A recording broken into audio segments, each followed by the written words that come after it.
What is up, YouTube? HPJ here, and I'm coming at you guys today because we're going to be talking about um, Water and Wind Festival that is going on right now in Yu-Gi-Oh Master Duel. Yeah, I know, it's been a minute since I talked about Yu-Gi-Oh Master Duel. I don't have really too much to say about it because I'm not a big Master Duel player, and that also means I have to get on my laptop, and God, I don't like it on my laptop because it makes my room extremely hot for some reason. But yeah, Yu-Gi-Oh! Master Duel is a thing, and the Water and Wind Festival is going on. It starts August 15th, which literally was like a few days ago at the time of recording, and ends August 27th. So you have literally about a good week or two, um, at least 2 weeks to go through this event and get the necessary wins that you'll be receiving from this. So if you do decide to participate in it, your decks can only consist of water and or wind monsters. That's right. The restrictions here are of just like many others where they're focusing on links in synchros only. Like your deck can only be certain things in it. Your main deck can only be certain things. You know, we have the low rarity event as well, which I love playing in that one because that's where I got to play Yosenju, and I really did get to shine. Um, that's a really good deck. So there's a lot of things that you benefit from this and teaches you a lot more about archetypes in it. Now, just the standard amount of things that you get, you receive a certain amount of medals for every time you win or lose a duel. So if you win a duel, you receive 500 medals. I believe if you lose a duel, you only receive maybe, without surrendering, I think you may receive like 100 medals. And then if you surrender, you don't, I think you either get 50 medals or you get none at all. So I'm not too sure about that overall set, except for I do know how many you win. So you can easily stack on the points depending on the number of wins you get. Now, in addition to that, there are certain items that you get a threshold, but just to let you guys know, from the 500, from the 50 to the 11,000 medal threshold, you're getting 1,900 gems. From the 12,000 threshold to the 21,000 threshold, you're able to obtain a total of 20 legacy pack tickets. And in addition to that, you're going to receive certain icons for reading certain thresholds of medals. The first one up is for receiving 55 medals, you are going to obtain Cyber Harpie Lady's icon. And then for going for the 16 medals, you receive the Legendary Fisherman icon. Two iconic monsters focusing on the attributes of wind and water. I will talk more about these guys later on in the video, but for right now, let's keep going through this. Where if you collect 22,000 medals, you receive the title of Storm and Surge. Then they have a particular ban list as well for things in here, but I'll just cut and order it. None of the really good wind and water monsters are available. A lot of the burn, a lot of the stall cards have also been hit as well that cannot be used. No Fluwanderies, none of them. They are all banned from this event as well. There are some other cards that were banned as well from this, but if you want, but I will leave a link to this as well in the description box so you guys can see all of the cards that are present here, and there's a lot of them. There is a lot. And then the only cards that are limited are Evagish, the Guest Kraken, and Harpie's Feather Storm. Now, if you don't want to build your own deck and you want to use something for the event, there are 3 loner decks. Ancestral Ice Dragon. This is a deck built off of the Ice Barrier strategy and taking advantage of Ice Barrier monsters and being able to synchro summon into their bigger assets. The next one up is Speedy Dragon on Clear Wings, a combination of Speedroids who go into the Crystal Wing monsters and Crystal Wing setup and utilizing their combination. Then the last of it is Hazy Moon on the Depths of Space, a combination of the water archetype Goatee, which was a TCG exclusive archetype when it was released, and then focusing on supporting fish monsters. You know, the banished fish monsters? Yeah, or a lot of the cards Shark used. Yeah, those cards are in here as well. So yeah, that's pretty much just a big lineup of things there. Now let's talk about the icons and the title themselves. So let's talk about, of course, the first icon you receive. That is Cyber Harpie Lady, known in Japanese as Harpie Lady Cyber Bondage. So excuse the noise in the background. So this is the monster. This is the first icon you received if you collected the 55 medals. And yes, the reason why I'm doing this video is after all these years of Master Duel, we finally get a card. We finally get stuff to represent Harpie Lady, and I'm so excited about this because you guys know I've been waiting for this for an icon for any Harpie monster. I didn't care which one it was. Hell, it could have been Harpie Type Dragon, and I would have changed out the icon instantly. So yeah, I did participate in enough duels to get the 550, the 5,500, the 55,000 medals, and the gems that were required in that process, so I could have Cyber Harpie Lady.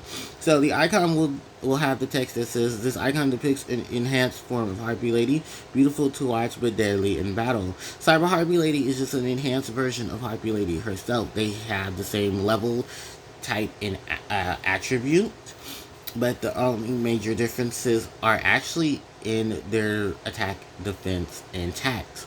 So Cyber Harpie Lady is a 1800 attack monster. They're giving her the benefits from the spell card Cyber Shield, which is an equipment meant for Harpie Lady or Harpie Lady sisters that increases their attack by 500. So that off the bat there is how she has, she would be considered the modified version. The crazy thing is that her defense points are 1,300, and if you know the original defense of Harpie Lady is 14. I guess it was some ish. I guess I don't know exactly what the change was from that, but they decided to just make her 100 points weaker than Harpie Lady. Okay, and then on top of that, we go through one of the biggest controversies of Yu-Gi-Oh's history. Is Cyber Harpie Lady is the only monster in the series that is an monster whose effect is a condition. It's not an actual effect.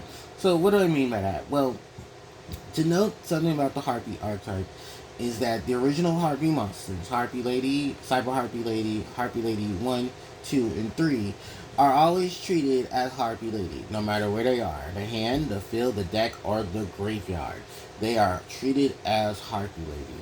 And because of this situation, you can't put 3 Harpie Lady 1s and a Cyber Harpie Lady in the deck, because even though their names specifically say that they're Harpie Lady 1 or this is Cyber Harpie Lady, see, the condition of them is that they're always here as the same monster. So you cannot play multiple sets of these Harpies in your deck because they're always treated as the same monster. Yes, I know, it is very stupid, but it's legitimately why for a good portion of things until the release of Harpie Queen, there was a big struggle for Harpie players to play Harpie Lady because you had to rely on wind monsters and other wind support while also focusing on summoning Harpie Ladies to the board. Now, the other thing about Cyber Harpie Lady is that in her artwork, as we know, she's holding Electro Whip, which initially was an equipment for Harpies, but because of the BDSM nature, they decided to change that look and make it Rose Whip, but they never released Rose Whip either. And Electro Whip turned into an equipped spell for Thunder Attack monsters, while in most of the video games, prior to the game's official release in TCG, and partially when it's released in OCG, the card itself was not became an equipped spell for Thunder Type monsters, raising their attack and defense by 300. So yeah, there was a lot of that going on. And even funnier enough that in Bandai's version of Yu-Gi-Oh, Electro was supposed to be an equipped spell for female monsters, and that it would raise their attack and defense points. Unfortunately, that was not translated over to TCG, OCG, because Yu-Gi-Oh's for good boys and girls. Outside of that, Cyber Harpie Lady is just a standalone beat stick Harpie monster, and that's why a lot of people love her, is because she's a good win beat stick. Next up is Mako Tsunami's legendary fisherman, an icon depicting a legendary warrior who specializes in hunting on the ocean. A surprisingly kind-hearted seaman despite his fighting style. And this is who you get for getting 16,000 medals. So, Legendary Fisherman originally came out as part of the first wave of Umi support. If you don't know what Umi is a field spell. It's one of the oldest field spells in the Yu-Gi-Oh trading card game because it literally came out in Legacy of the Blue Eyes White Dragon. And its effect was that it increases the attack and defense of all fish, sea serpent, and aqua type monsters by 200, but decreased that same amount for all pyro and machine type monsters. So it was the first of the field spells to be anti-meta, anti-type, but also be positive type. Because the other one is Yami, which gave spellcasters and fiend type monsters, I think it was 200 attack and defense more, but decreased the attack and defense of fairy monsters by 200. Because Yami in Japanese means darkness, so enhance the creatures who live in the dark, but decrease those who dwell on the who shimmer in the light. And for Umi, it was basically enhance the powers of the monsters who dwell in the sea, but reduce the attack of those who dwell on the lands and are fueled by the forces of fire. So the contrast is against them. Now, it is a very cool thing just to see that later on in years they did give this awesome monster some recognition. And he's not only gotten his release, but he's also gotten upgrades. Legendary Fisherman number 2, Legendary Fisherman number 3. Tons of support for Umi, the field spell, which while Umi is on the field, this monster cannot be targeted by your opponent's spells, or I believe unaffected by your opponent's spells. And then on top of that, I believe, was there any other effects Legendary Fisherman had? I think it can be selected as an attack target. So this also came into play that why they used the card Tornado Wall was to protect the player from being inside. Because you couldn't attack the Legendary Fisherman, there wasn't no viable attack target, so that always became a thing. And I think later on they also reprinted Legendary Fisherman with the problem solving attacks to signify some things, because at the same time Harpie's Phantasmal Dragon came out, who had a similar wording had a similar effect, but they treated it differently because of how the basis of it being a Harpie monster, so your opponent couldn't attack it or affected by spells and traps, targeted for spells and traps, while Lady left Legendary Fisherman high and dry. Well, the player is. So both of these iconic monsters are going to represent water and wind. Another thing to note is both of them have been in a duel together. Not used by the same duelist, but have been in a duel together. So, while Joey and Yugi were doing the filler arc stuff with the Big Five, they had their final showdown with the Big Five. One of the players used a Umi controlled deck, focusing on summoning fish, aqua, and sea serpent monsters, and trying to get rid of our boys' life points with ease. In the same duel, Joey also built his deck, and when he seen them, he saw two of my Harpie cards, Cyber Harpie and Harpie's Feather Duster, and decided to put them into the deck he was using. Thankfully, he was able to fort off the Legendary Fisherman crap by destroying the field spell, Kunai Whip Chain Legendary Fisherman so that Cyber Harpie could destroy him, and then he destroyed this field with Harpie's Feather Duster to get rid of spells and traps. To also expose, I think, Catapult Turtle so that Yugi's monster could destroy it. Unfortunately, Umi did come back to the field because they forgot about face down monsters, and one of them was Magician of Faith, which helped them get back to Umi. I think later on they were able to destroy the field spell once again, so no worries.